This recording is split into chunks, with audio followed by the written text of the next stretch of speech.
superhero.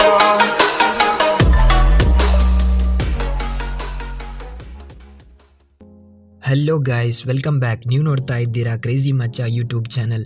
ಇಂದಿನ ಈ ವಿಡಿಯೋದಲ್ಲಿ ನಾವು ಇನ್ಸ್ಟಾಗ್ರಾಮಲ್ಲಿ ನಮ್ಮ ಪ್ರೊಫೈಲನ್ನು ಯಾರೆಲ್ಲ ನಿಮಗೆ ಗೊತ್ತಾಗದಾಗೆ ವಿಸಿಟ್ ಮಾಡ್ತಿದ್ದಾರೆಂದು ಈ ವಿಡಿಯೋದಲ್ಲಿ ತಿಳಿದುಕೊಳ್ಳೋಣ. ನಿಮಗೆ ಇನ್ಸ್ಟಾಗ್ರಾಮ್ ಬಗ್ಗೆ ಹೇಗೆ ಯೂಸ್ ಮಾಡೋದೆಂದು ಗೊತ್ತಿಲ್ಲದಿದ್ದರೆ ಈ ವಿಡಿಯೋದ ಡಿಸ್ಕ್ರಿಪ್ಷನಲ್ಲಿರುವಂತಹ ಒಂದು ಲಿಂಕ್ಗೆ ಕ್ಲಿಕ್ ಮಾಡಿಕೊಂಡು ಹೆಚ್ಚಿನ ಮಾಹಿತಿಯನ್ನು ನೀವು ತಿಳಿದುಕೊಳ್ಳಬಹುದು. ಫ್ರೆಂಡ್ಸ್, ವಿಡಿಯೋ ಶುರು ಮಾಡುವ ಮೊದಲು ನಿಮ್ಮಲ್ಲಿ ಒಂದು ರಿಕ್ವೆಸ್ಟ್ ಫ್ರೆಂಡ್ಸ್, ನೀವೇನಾದರೂ ನಮ್ಮ ಚಾನಲ್ಗೆ ಸಬ್ಸ್ಕ್ರೈಬ್ ಆಗಿಲ್ಲ ಅಂದರೆ ಈ ಕೂಡಲೇ ಚಾನಲ್ಗೆ ಸಬ್ಸ್ಕ್ರೈಬ್ ಆಗಿ ಹಾಗೂ ಪಕ್ಕದಲ್ಲಿರುವಂಥ ಆಲ್ ನೋಟಿಫಿಕೇಷನ್ನ ಆನ್ ಮಾಡ್ಕೊಳ್ಳಿ ಫ್ರೆಂಡ್ಸ್.